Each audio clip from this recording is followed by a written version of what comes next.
aha wabajije ikote se ntumva kabizi ikote ntacyo riri bumbwire neza ko mbizi ko ari Bugesera yakinye na Rayon se hanyuma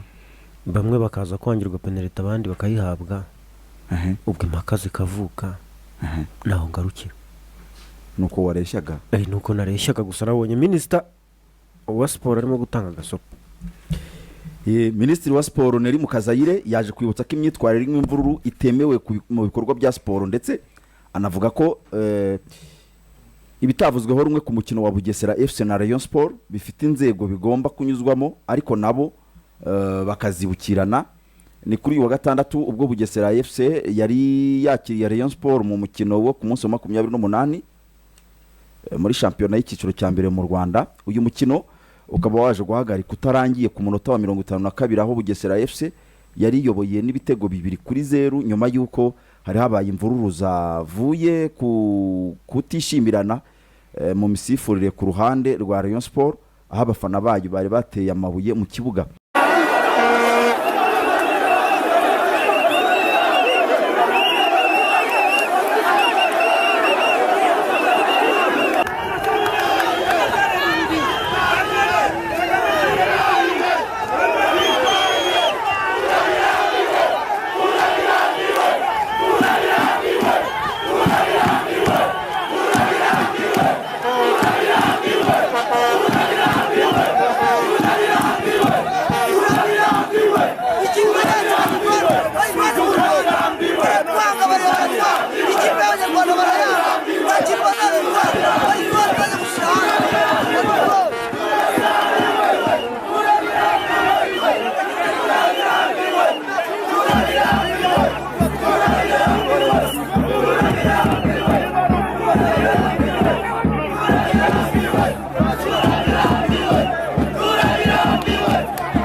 Irango murabibo